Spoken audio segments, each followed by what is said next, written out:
Assalamu alaikum. My name is Sayyida Zareen Fatima. I'm lecturer computer science. This is lecture number 3, chapter number 1, second year computer science by IT series. So आज की video में हम लोग discuss करने वाले हैं file processing system को. ये जो चैप्टर है this is the introduction to database system. So उसमें डेटाबेस की जब भी हम बात करेंगे तो उससे पहले एक चीज़, डेटाबेस के आने से पहले एक चीज़ यूज़ हो रही थी, एक सिस्टम यूज़ हो रहा था, खैर अभी भी यूज़ होता है, तो उसको कहते हैं फाइल प्रोसेसिंग सिस्टम. आज की वीडियो हमारी फाइल प्रोसेसिंग सिस्टम पे ही होने वाली है. सो जब जब डेटाबेस की बात होगी तब तक फाइल प्रोसेसिंग सिस्टम की बात होगी. क्यों होगी? बिकॉज डेटाबेस के आने से पहले फाइल प्रोसेसिंग सिस्टम यूज़ हो रहा था. अभी भी जैसे मैंने कहा यूज़ हो रहा है, लेकिन ये कि बहुत हद तक हमने शिफ्ट कर लिया डेटाबेस मैनेजमेंट सिस्टम पे. क्यों कर लिया? क्योंकि file processing system no doubt पहला कंप्यूटर बेस्ड जो था सिस्टम था डाटे को सिक्योर करने का, उसकी फाइल्स बनाने का और उस तरह से उसके डाटा सेट रखने का. लेकिन इसमें बहुत सारे इश्यूज थे, बहुत सारे मसले थे, जैसे सिक्योरिटी का मसला था और इसके अलावा बैकअप रिकवरी का कोई ऑप्शन मौजूद नहीं था, डाटा इंटेग्रिटी नहीं थी, कोई भी कॉन्स्ट्रेंट्स नहीं थे डाटा को एक्यूरेट रखने के. इसके अलावा रिडंडेंसी हो जाती थी जिसकी वजह से डाटा इनकन्सिस्टेंट हो जाता था. सो बहुत सारे यहाँ पे ड्रॉबैक्स है जो हमें फाइल प्रोसेसिंग सिस्टम में देखने पड़ रहे थे, जिसकी वजह से फिर हमने क्या किया, लॉन्च किया गया डेटाबेस सिस्टम को, और दुनिया जो है बहुत ज़्यादा हद तक डेटाबेस सिस्टम पे शिफ्ट कर गई. सो फाइल प्रोसेसिंग सिस्टम क्या है? इसी को ट्रेडिशनल फाइल सिस्टम भी कहा जाता है. सो बोर्ड के पेपर में अक्सर ऐसे होता है, कभी तो सवाल पूछा होता है कि फ़ाइल प्रोसेसिंग सिस्टम क्या है और उसके डिसएडवांटेजेस बता दें. कभी पूछा होता है ट्रेडिशनल फाइल सिस्टम क्या है, उसके डिसएडवांटेजेस बताइए. लॉन्ग क्वेश्चन के पॉइंट ऑफ व्यू से इंतहाई अहम सवाल है चैप्टर नंबर 1 का, सेकंड ईयर कंप्यूटर साइंस का. सो यहाँ पे सबसे पहले एक चीज़ और भी मैं बता दूं कि फाइल प्रोसेसिंग सिस्टम की जब भी बात होगी साथ में इसके ड्रॉबैक्स की भी बात होगी. ड्रॉबैक्स अब क्या कहते हैं, बोर्ड के पेपर में अक्सर सवाल आता है कि जी फाइल प्रोसेसिंग सिस्टम के ड्रॉबैक्स बता दें, तो वहाँ पे बच्चे कंफ्यूज हो जाते हैं कि ड्रॉबैक्स क्या है. डिसएडवांटेजेस को ही ड्रॉबैक्स बेसिकली कहा जाता है. सो अब इसकी बेसिक डेफिनेशन के साथ चलते हैं.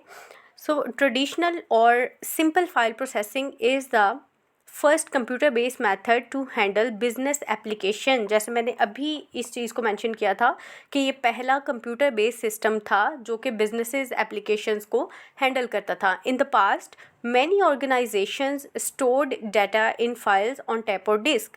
सो पहले क्या होता था, ज़्यादातर ऑर्गेनाइजेशंस अपना जितना भी डाटा होता था या तो टेप में स्टोर करती थी या फिर डिस्क में स्टोर करती थी. The data was managed using file processing system. और वो जो भी फाइल्स में या टेप्स वगैरह में डाटा स्टोर होता था किसी भी ऑर्गेनाइजेशन का, किसी कंपनी का, किसी भी अदारे का, सो उसको मैनेज कैसे किया जाता था? By using file processing system. So in a typical file processing system, typical कहते हैं एक जिसको आप कहते हैं रवायती, एक कदीमी जो सिस्टम चलता आ रहा है फाइल प्रोसेसिंग सिस्टम में, each department in an organization has its own set of files. हर एक डिपार्टमेंट की अपनी फाइल्स होती थी और उनका एक सेट होता था. मिसाल के तौर पे अगर आप किसी कॉलेज या यूनिवर्सिटी की बात करें, वहाँ पे क्या होता है, डिफरेंट डिपार्टमेंट्स होते हैं. हर एक डिपार्टमेंट की फाइल्स जो हैं नो डाउट दूसरे डिपार्टमेंट से थोड़ी बहुत अलग हो सकती हैं, थोड़ी बहुत क्या बहुत हद तक अलग होती हैं. क्यों? क्योंकि डिफरेंट सब्जेक्ट्स से रिलेटेड डिपार्टमेंट्स होते हैं. सो अगर एक कंप्यूटर साइंस का डिपार्टमेंट है तो वहाँ पे जितना भी डाटा होगा बच्चों का, स्टूडेंट्स का, फैकल्टी का और जो भी स्टाफ है, एडमिनिस्ट्रेशन स्टाफ है, सो वो और तरह का डाटा होगा. वहीं अगर साइकोलॉजी डिपार्टमेंट है या कोई और सोशल साइंसेस का डिपार्टमेंट है तो उनका डाटा जो है, उनकी फाइल्स जो है वो और तरह की होंगी. So the files are designed specially for their own applications. और जितनी भी फाइल्स होती थी उनको मैनेज करने के लिए उनकी अपनी एप्लीकेशंस बनाई जाती थी. तो ये भी बड़ा मसला होता था. आइसोलेशन अभी हम आगे जाके पढ़ने वाले हैं इसके ड्रॉबैक्स में. तो वो यही मसला होता था कि अगर मैंने एक फॉर्मेट की चीज़ बनाई है तो उसके लिए उसी तरह का एप्लीकेशन सिस्टम मैंने डिज़ाइन किया है. अगर मैंने उसका फॉर्मेट चेंज कर दिया, फाइल का फॉर्मेट चेंज कर दिया, तो क्या होगा, मुझे उसका पूरा एप्लीकेशन सिस्टम भी चेंज करना पड़ेगा, उसकी पूरा जो प्रोग्रामिंग है वो चेंज करनी पड़ेगी. So the records in one file are not related to the records in other. So एक फाइल के अंदर जो रिकॉर्ड होते हैं, जाहिर सी बात है वो डिफरेंट, दूसरी फाइल जो है वो डिफरेंट डाटा अपने आप में रखती है. सो यहाँ पे एक छोटा सा उन्होंने एक फिगर से चीज़ को वाज़ा करने की कोशिश की है कि जो स्टूडेंट फाइल है इस पे जो सिस्टम यूज़ हो रहा है वो है स्टूडेंट प्रोसेसिंग सिस्टम. बेसिकली हम फाइल प्रोसेसिंग सिस्टम की बात कर रहे हैं, तो स्टूडेंट की जो फाइल होगी उसका स्टूडेंट फाइल प्रोसेसिंग सिस्टम होगा और ये जो यूज़र है ये कोई भी यूज़र हो सकता है, ये स्टूडेंट भी हो सकता है, उसका कोई गार्डियन भी हो सकता है, या कोई और भी बंदा रिलेटेड जो स्टूडेंट से रिलेटेड है वो हो सकता है। इसी तरह जो एम्प्लॉय की फ़ाइल है उसको जो हैंडल करेगा सिस्टम वो एम्प्लॉय प्रोसेसिंग सिस्टम होगा, और ये कोई भी एम्प्लॉय हो सकता है या कोई भी बंदा जिसको इस सारी चीज़ से रिलेटेड होगा या इससे कंसर्न होगा, ये वो हो सकता है। सो business organisations have used file processing system for many years. बहुत सारे सालों तक लोगों ने इस चीज़ को यूज़ किया है, अब भी यूज़ कर रहे हैं खैर, लेकिन इसमें बहुत सारे ड्रॉबैक्स थे और इसके बहुत सारे डिसएडवांटेजेस की वजह से लोगों ने इसको जो है यूज़ करना कम किया है। सो यहाँ पे डिसएडवांटेजेस सारे मेंशन किए गए हैं, आई थिंक यहाँ पे 7 दिए हैं। इसके अलावा भी जैसे यहाँ पे बैकअप रिकवरी वाला और सिक्योरिटी वाला इतना नहीं है, तो वो भी आपने देख लेना है। एक पॉइंट आपने जहन में रखना है, जो भी डिसएडवांटेजेस हैं फाइल प्रोसेसिंग सिस्टम के, वही सारे पॉइंट एडवांटेजेस हैं डेटाबेस मैनेजमेंट सिस्टम के। देखिए यहाँ पे जो मसले थे उन मसलों को हल करने के लिए तो डेटाबेस सिस्टम बनाया गया, यानी इसके जो मसाइल थे वही उसकी खूबियाँ हैं, वही उसकी खासियतें हैं, वही सारी उसकी करैक्टरिस्टिक्स हैं। सो डिसएडवांटेजेस में सबसे पहले आता है data redundancy and inconsistency. Data redundancy पे बहुत दफ़ा बोर्ड के पेपर में सवाल आता है और कंटिन्यूसली हर साल ही आता है, हर साल डेटा रिडंडेंसी पे शॉर्ट क्वेश्चन आता है। इसको आपने बहुत अच्छे से देखना है। सो ये पूरा जो पैराग्राफ लिखा है इसको पहले मैं आपको समझा दूं कि ये कहीं पे आपको दोनों पॉइंट्स अलग मिलेंगे, कहीं पे साथ मिलेंगे, यानी डेटा रिडंडेंसी अलग से और डेटा इनकन्सिस्टेंसी अलग से। ये अलग भी हो सकते हैं, इकट्ठे भी हो सकते हैं। यहाँ पे इकट्ठे क्यों नहीं है, बेसिकली होता क्या है कि डाटा रिडंडेंसी होती है और इसके रिजल्ट में जब डाटा रिडंडेंसी होती है तो उसकी वजह से डाटा इनकन्सिस्टेंसी होती है, यानी डाटा इनकन्सिस्टेंट हो जाता है, ख़राब हो जाता है, एक्यूरेट नहीं रहता। दैट्स वाई इन्होंने इसको एक ही पॉइंट की शक्ल में बना दिया कि डेटा रिडंडेंसी और साथ ही इनकन्सिस्टेंसी, बिकॉज रिडंडेंसी होगी तो इनकन्सिस्टेंसी होगी। अब पॉइंट क्या है कि डेटा रिडंडेंसी क्या है? Redundancy means duplication of data, यानी कोई एक चीज़ है, कोई सेम ऑब्जेक्ट है और जगह जगह मुख्तलिफ फ़ाइल्स में उसका डाटा डुप्लीकेट हो गया है। अब जब डाटा डिफरेंट फाइल्स में एक ही बच्चे का, मिसाल हम लेते हैं, एक बच्चा है, स्टूडेंट है कोई, अब उसकी एक पर्सनल फ़ाइल है जो कि स्टूडेंट फ़ाइल में उसका डाटा सारा, उसका जितनी भी पर्सनल इन्फॉर्मेशन वगैरह, एड्रेस जिसमें आ जाता है, नाम आ जाता है, कॉन्टैक्ट नंबर आ जाता है, वो सारी चीज़ एक फ़ाइल में स्टोर है जो कि है स्टूडेंट। अब वही बच्चा कल को लाइब्रेरी से कोई किताब लेता है तो लाइब्रेरियन जो है वो भी उस बच्चे का सारा डाटा लेगा और उसको स्टोर करेगा लाइब्रेरी की फ़ाइल में। अब हुआ क्या कि एक ही बच्चा था जो स्टूडेंट फ़ाइल में है और वही बच्चा जो है उसका सेम डाटा कॉपी हो चुका है लाइब्रेरी फ़ाइल में। अब लेट्स सपोज वो बच्चा कल को अपना एड्रेस चेंज कर लेता है या फिर अपना कॉन्टैक्ट नंबर चेंज कर लेता है, तो एन मुमकिन है कि स्टूडेंट फ़ाइल में तो इस चीज़ को मॉडिफाई अपडेट कर दिया जाए, लेकिन यहाँ पे चांस है कि लाइब्रेरी फ़ाइल में इस चीज़ को अपडेट करना मिसिंग हो जाए। सो कल को अगर हमें उस स्टूडेंट से रब्ता करना पड़ा तो यहाँ पे जहाँ जहाँ उसका डाटा होगा वो मुख्तलिफ डाटा होगा। ठीक है, तो हुआ क्या, सबसे पहले हुई डाटा रिडंडेंसी, यानी एक बच्चे का, एक स्टूडेंट का डाटा दो फाइल्स में डुप्लीकेट हो गया, जिसकी वजह से इनकन्सिस्टेंसी होगी कि अब दोनों जगह पे डाटा इनकरेक्ट है। आई होप पॉइंट आपने पिक कर लिया होगा। सो अब इसको रीड आउट करते हैं ताकि मज़ीद समझ आ जाए। In file processing system the same data may be duplicated in several files, यानी सेम ऑब्जेक्ट का डाटा डुप्लीकेट होगा डिफरेंट फाइल्स में। Suppose there are two files, students and library. वही मिसाल जो यहाँ पे दी है मैंने उसी के साथ आपको समझाने की कोशिश की है कि हम फ़र्ज़ करके चल रहे हैं, मान के चल रहे हैं कि दो फाइल्स हमारे पास हैं, एक है student file and second one is library file. So the file students contain the roll number, name, address and telephone number and the other details of all students in the college. So जो student की file है उसमें बच्चों के नाम है, roll number है, address है, टेलीफोन और बाकी जो भी डिटेल्स होती हैं बच्चों की वो सारी चीज़ें हैं। इसके बाद the file library contains the roll number and name of those student who get a book from library along with the information about the rented book. So library में क्या है, लाइब्रेरी की जो फाइल है उसमें उन बच्चों की डिटेल है जिन्होंने वहाँ से किताबें ली हुई हैं पढ़ने के लिए। सो वहाँ पे भी रोल नंबर हो सकता है, नेम हो सकता है, या हो सकता है कॉन्टैक्ट नंबर भी रखा हुआ हो। अब हुआ क्या, the data of one student appears in two file, this is redundancy basically, कि एक बच्चे का डाटा दो फाइल्स में अब आ चुका है। This is known as data redundancy, यानी डुप्लीकेशन ऑफ डाटा। रिडंडेंसी लफ्ज़ का आपने जहन में रखना है, मतलब redundancy means duplication of data. So this redundancy causes higher storage. जाहिर सी बात है, अगर जगह जगह हमें सेम डाटा रखना पड़ रहा है तो हमें उसको रखने के लिए स्टोरेज भी चाहिए, क्योंकि ये कंप्यूटर बेस्ड सिस्टम था तो स्टोरेज ज़्यादा चाहिए था। This situation can also result in data inconsistency. Obviously अगर डाटा जगह जगह डुप्लीकेट होगा तो इनकन्सिस्टेंसी होगी, क्योंकि हर फाइल को मॉडिफाई करना, छोटे मोटे चेंजेस अगर होंगे, हर फाइल को अपडेट करना थोड़ा सा मुश्किल है। हो सकता है मेन फाइल को अपडेट कर लिया जाए, लेकिन जो उससे रिलेटेड थोड़ी बहुत साइड की हैं फाइल्स, जैसे लाइब्रेरी की फाइल है, तो उसको अपडेट करना हो सकता है मिस हो जाए। So inconsistency means that two files में contain different data of the same student, यानी बच्चा एक है, सेम स्टूडेंट है, लेकिन दोनों फाइल्स में उसका डिफरेंट डाटा है। For example, if the address of a student is change, it must be change in both files. अगर बच्चा अपना एड्रेस चेंज करता है तो बच्चे का जहाँ जहाँ भी जिस फाइल में डाटा पड़ा है, होना तो ये चाहिए, असूल तो ये है कि हर जगह उसको चेंज किया जाए, लेकिन there is a possibility that it is changed in the student file and not from library file.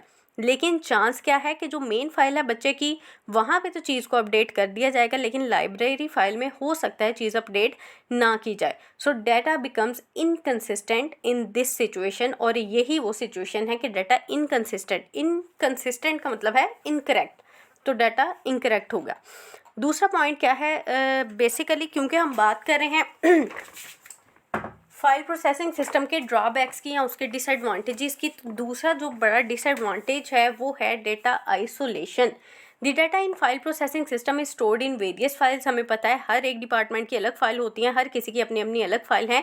So it becomes very difficult to write new application programs to retrieve the appropriate data. तो ये बहुत मुश्किल होता है कि बार बार नए programmes लिखे जाएँ या नई एप्लीकेशंस बनाई जाएँ, किस लिए? डाटा रिट्रीव करने के लिए। मिसाल के तौर पे, अब रिट्रीव का क्या मतलब होता है इसको भी समझ लेते हैं।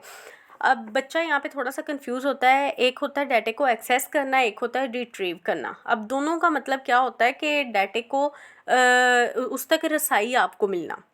अब डिफरेंस क्या है? अगर दोनों का मतलब एक है तो ये दो क्यों है? फिर एक ही लफ्ज़ होना चाहिए था। सो डिफरेंस इज़ कि जब हम कहते हैं डाटा एक्सेस, इसका मतलब है कि हम डाटा जितना भी है वो सारे तक हमारी रसाई है, राइट।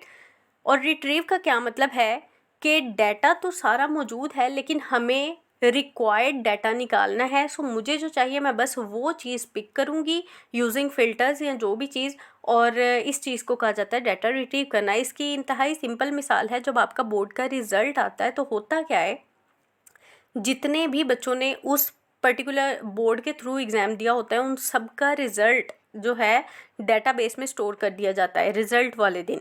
सो होता क्या है, हम जाते हैं बोर्ड की वेबसाइट पे, वहाँ पे जाके अपना रोल नंबर एंटर करते हैं या फिर अपने दोस्तों का, ये भी ज़रूरी होता है, ठीक है। तो वहाँ पे हम अपना रोल नंबर जाके ऐड करते हैं और अपना डाटा उस पूरे डेटाबेस में से रिट्रीव कर लेते हैं। यानी एक पूरा डेटाबेस है, उसमें से अपनी मर्ज़ी का या जो हमें रिक्वायर्ड है सिर्फ वो डाटा एक्सेस करना is called retrieval of data. So suppose that students emails are stored in student file and the fee information is stored in fee file. यानी अभी हम मान के चल रहे हैं कि यहाँ पे एक डिपार्टमेंट जो है उसकी दो फाइल्स हैं, एक स्टूडेंट के नाम की, एक फ़ीस के नाम की। फ़ीस की जो फाइल है उसमें सारी फ़ीस से रिलेटेड, हर बच्चे की फ़ीस से रिलेटेड डाटा है। जो स्टूडेंट की फ़ाइल है उसमें बच्चों की बेसिक जो बायोडाटा है सारा। सो अगर हमने बच्चों को ईमेल करनी हो कि भाई आपकी जो फ़ीस की पेमेंट की डेट है वो ओवर हो चुकी है, तो होगा क्या, मैं फ़ीस वाली फ़ाइल में से उसकी फ़ी डिटेल लूँगी और स्टूडेंट वाली फ़ाइल से उसकी ईमेल और कॉन्टैक्ट नंबर या जो भी चीज़ है वो लूँगी। तो यहाँ पे बड़ा मुश्किल हो जाता है कि डिफरेंट फाइल्स से मैं डाटा कलेक्ट करूँ और फिर उसको मर्ज करूँ और फिर उसको फर्दर यूज़ करूँ। So the data from both files is required to send an email हाँ जी, ये वही बात है कि बच्चे को अगर आपने मेल करनी है तो किस तरह से करेंगे। So in file processing system it is difficult to generate such type of list from multiple files. यानी मल्टीपल फाइल्स है, अब इस तरह की लिस्टें बनाना आसान नहीं होता, फिर उनके लिए भी अलग प्रोग्राम चाहिए होते हैं। तीसरी चीज़ है इंटेग्रिटी प्रॉब्लम्स। जैसे मैंने कहा कि ये जो पॉइंट है रिडंडेंसी वाला इंतहाई इम्पॉर्टेंट है, इसी तरह से डाटा इंटेग्रिटी ये भी बहुत इंपॉर्टेंट शॉर्ट क्वेश्चन है। बोर्ड के पेपर में बहुत दफ़ा ये भी आया हुआ है कि what is data integrity. Integrity का मतलब जो है basically this is the accuracy of data. किसी चीज़ का एक्यूरेट होना, बिल्कुल रिलायबल होना, आप कह सकते हैं, दिस इज़ कॉल्ड इंटेग्रिटी। अब यहाँ पे इंटेग्रिटी की प्रॉब्लम्स थी। प्रॉब्लम्स क्या थी कि चलिए सबसे पहले इसकी डेफिनेशन देख लेते हैं। Integrity means reliability and accuracy of data and the store data must satisfy certain type of consistency constraint. Consistency constraints क्या होते हैं, यानी डाटा को कंसिस्टेंट रखने के लिए कुछ कॉन्स्ट्रेंट, कुछ रूल्स होते हैं। आज के दौर में पहले क्या होता था, अगर हम कागज़ पे चीज़ कर रहे हैं या वैसे कर रहे हैं तो अक्सर बच्चों से बोर्ड के एग्ज़ाम में स्पेशली अब भी बच्चों से गलती होती है। जब उनकी अटेंडेंस शीट आ रही होती है तो बच्चे गलती से किसी और के खाने में जो है, किसी और के टेक्स्ट बॉक्स में अपना नाम लिख देते हैं, या रोल नंबर वाले खाने में नाम लिखो गया या सिग्नेचर वाले खाने में रोल नंबर लिखो गया। इस तरह की बहुत कॉमन मिस्टेक्स हैं आज भी बोर्ड के एग्ज़ाम्स में बच्चों से हो जाती हैं, क्योंकि उस टाइम बच्चा प्रेशराइज होता है थोड़ा पेपर की वजह से। इंटेग्रिटी प्रॉब्लम बहुत थी फाइल प्रोसेसिंग सिस्टम में भी, जिसकी वजह से डाटा इनकरेक्ट हो जाता था, ठीक है, एक्यूरेट नहीं रहता था, रिलायबल नहीं रहता था।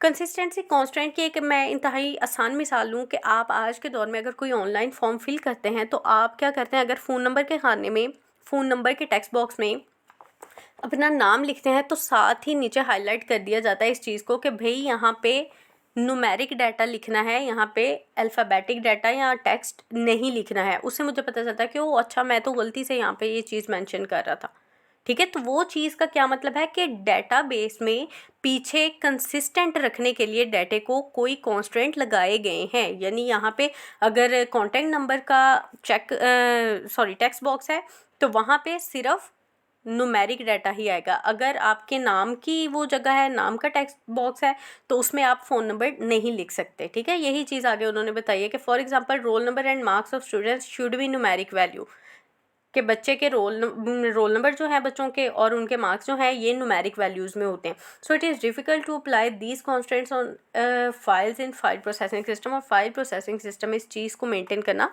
बहुत मुश्किल था, क्योंकि ये ऑप्शन ही नहीं था, कोई कंसिस्टेंसी कॉन्स्टेंट थे ही नहीं, कोई रूल्स ही नहीं थे। अच्छा, ये भी चीज़ इंपॉर्टेंट है, कंसिस्टेंसी कॉन्स्ट्रेंट्स क्या होते हैं, इसको आगे जाके हम डिटेल के साथ डिस्कस भी करेंगे।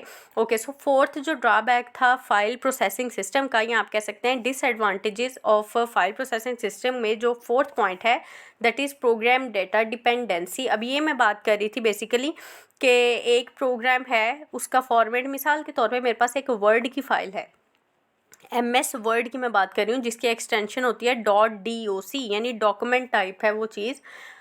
तो उसके लिए एक अलग एप्लीकेशन, अलग सॉफ्टवेयर यूज़ हो रहा है। उसको अगर आपने उस पर कोई चीज़ ऑपरेट करनी है, जो भी करना है, उस पर कोई डाटा रिट्रीव करना है, स्टोर करना है, या मॉडिफाई करना है, डिलीट करना है, इंसर्ट करना है, व्हाटएवर, जो भी आपने उस पर ऑपरेशंस करने हैं, उसके लिए एक अलग तरह की एप्लीकेशन सॉफ्टवेयर यूज़ हो रहा है। वहीं पे अगर मैं डाटे का फॉर्मेट चेंज कर दूँ अपनी फ़ाइल का, मैंने उस वर्ड की फ़ाइल को, MS वर्ड की फ़ाइल को अगर PDF में कन्वर्ट कर लूँ और अब उसका फॉर्मेट चेंज होके .PDF बन गया है, तो अब यहाँ पे मुश्किल है उसको उसके साथ, उस फाइल के साथ ऑपरेट करना और वहाँ से अपनी मर्ज़ी का डाटा रिट्रीव करना। क्यों? क्योंकि उसका फॉर्मेट चेंज हो चुका है और अब उसके लिए मुझे एप्लीकेशन प्रोग्राम भी नया चाहिए उस फॉर्मेट के accordingly. So program data dependency is a relationship between data in files and programs required to update and maintain the files.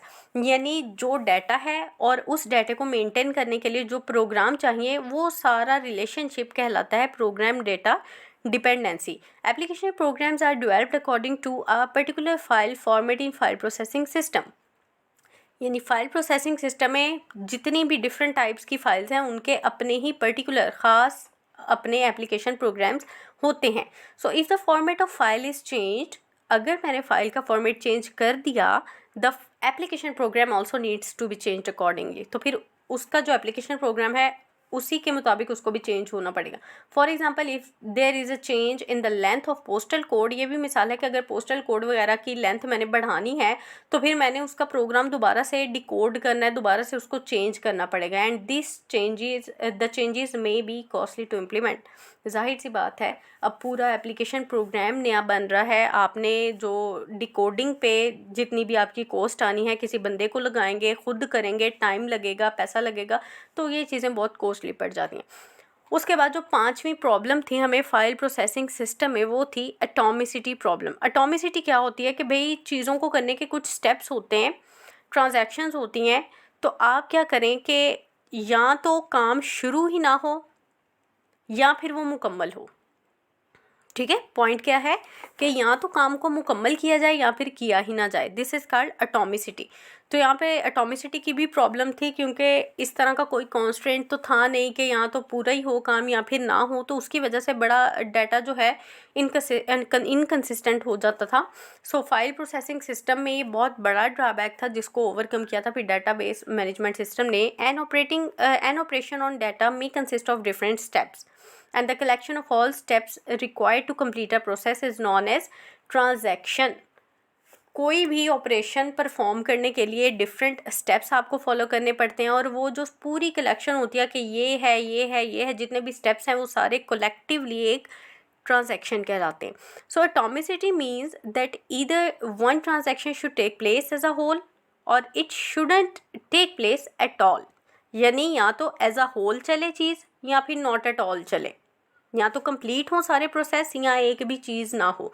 Suppose a user want to transfer money from account A to account B. अब यहाँ पे दो processes हैं, पहले वो account A से पैसे निकलवाएगा। हम बात कर रहे हैं फाइल प्रोसेसिंग सिस्टम की, जहाँ पे आज के दौर में जिस तरह चीज़ें चल रही हैं वैसे नहीं चल रही थी। तो ये दोनों अलग आप कह सकते हैं स्टेप कंसीडर होंगे।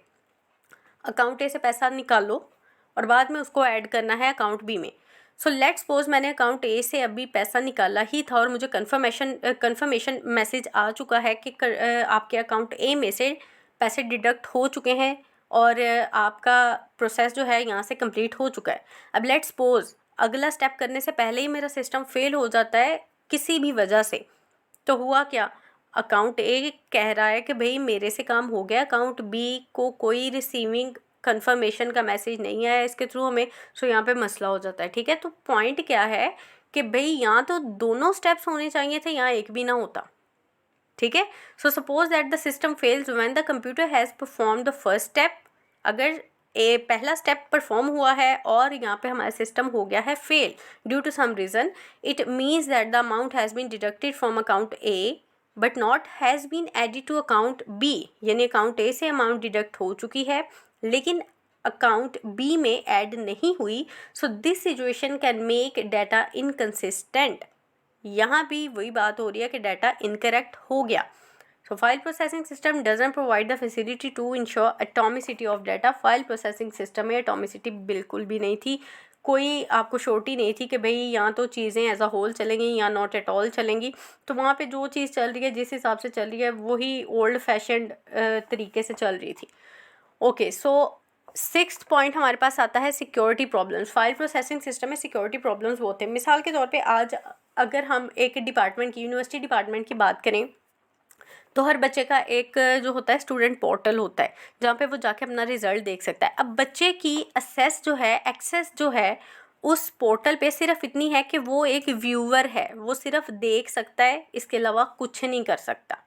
ठीक है, उसकी परमिशन, उसको जितनी परमिशन मिली है, उसको जितनी एक्सेस मिली है, वो सिर्फ ये है कि वो एक व्यूअर है और वो चीज़ों को देख सकता है।